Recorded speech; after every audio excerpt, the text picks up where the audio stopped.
कांग्रेस के नेता राहुल गांधी बीजेपी और मोदी सरकार के खिलाफ जमकर निशाना साधते हैं। राहुल गांधी को अब तक बीजेपी की सरकार द्वारा किए गए कोई भी काम पसंद नहीं आए। राहुल गांधी सिर्फ बीजेपी की सरकार की खामियां ही निकालते रहते हैं। देश से लेकर विदेश तक हर जगह राहुल गांधी बीजेपी की बुराई ही करते हैं। बीजेपी के खिलाफ राहुल गांधी जमकर दुष्प्रचार करते हैं और लोगों के बीच अफवाह भी फैला रहे हैं। बीजेपी लगातार तीसरी बार केंद्र में सरकार बना चुकी है। इसके अलावा कई राज्यों में भी बीजेपी की सरकार है, लेकिन फिर भी राहुल गांधी ने अब तक बीजेपी के कामों की कभी भी कोई तारीफ नहीं की।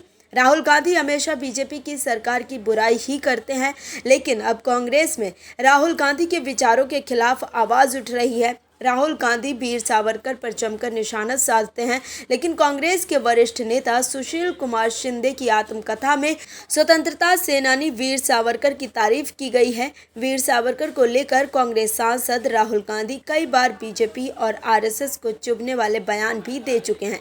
ऐसे में शिंदे की आत्मकथा में सावरकर की प्रशंसा से कांग्रेस दुविधा में पड़ सकती है। वहीं अब कांग्रेस के एक और नेता और मंत्री बीजेपी की सरकार के मुरीद हो गए हैं। उत्तर प्रदेश का शासन अब कांग्रेस के नेताओं के सर भी चढ़कर बोल रहा है। यूपी के नेता भी बोल रहे हैं कि योगी जैसा कोई नहीं। तमाम बातें योगी आदित्यनाथ के लिए हो रही हैं, लेकिन कांग्रेस के तमाम नेता तारीफों के पुल बांध रहे हैं सीएम योगी के।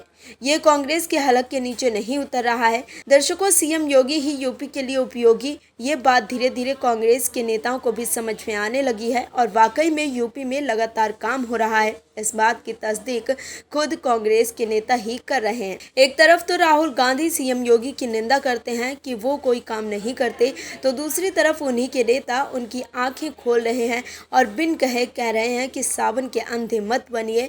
आखिर कांग्रेस की किस नेता और मंत्री ने की है सीएम योगी की तारीफ, बताते हैं आपको। दरअसल उत्तर प्रदेश में योगी आदित्यनाथ की सरकार अब कांग्रेस के लिए भी मॉडल बन रही है। ऐसा हम नहीं बल्कि हिमाचल प्रदेश की कांग्रेस सरकार के मंत्री कह रहे हैं।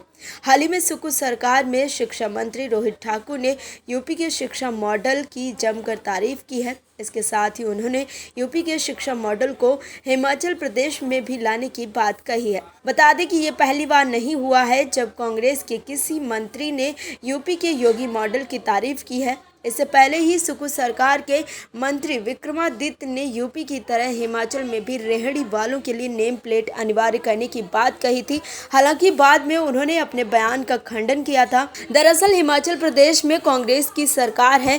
यहाँ सुकू सरकार के शिक्षा मंत्री रोहित ठाकुर भी योगी स्टाइल के मुरीद दिखे। रोहित ठाकुर ने मीडिया से बात करते हुए कहा कि हमने विभाग की एक बैठक रखी, जिसमें इस बात पर चर्चा हुई कि यूपी में शिक्षा के क्षेत्र में अच्छे काम हुए हैं। जिस तरह से यूपी में एजुकेशन आगे बढ़ रही है, ऐसे में वहाँ की जो बेस्ट प्रैक्टिसेस हैं उन्हें हम अपने यहाँ भी लेकर आए। उन्होंने कहा कि यूपी के कामों से हमने सीखने की ज़रूरत है। बता दें कि इससे पहले भी हिमाचल प्रदेश के एक मंत्री योगी सरकार की तारीफ कर चुके हैं। कुछ दिन पहले ही लोक निर्माण विभाग और शहरी विकास मंत्री विक्रमादित्य सिंह योगी सरकार की तारीफ करते दिखे थे और कहा था कि हमने रेहड़ी पटरी वालों के लिए रेहड़ी पटरी समिति द्वारा जारी पहचान पत्र प्रदर्शित करने को अनिवार्य बनाने का फैसला किया है। ऐसा उत्तर प्रदेश के सरकार द्वारा अपनाए गए प्रारूप की तर्ज पर किया गया है, जिसने इस विस्तार को आगे बढ़ाया था। हालांकि उनके इस बयान के बाद कांग्रेस में ही उनकी काफ़ी आलोचना हुई, जिसके बाद उन्हें अपने बयान का खंडन करना पड़ा था। Bureau report OMH news. और भी वीडियोस देखने के लिए चैनल को सब्सक्राइब करें और बेल आइकन को दबाएं।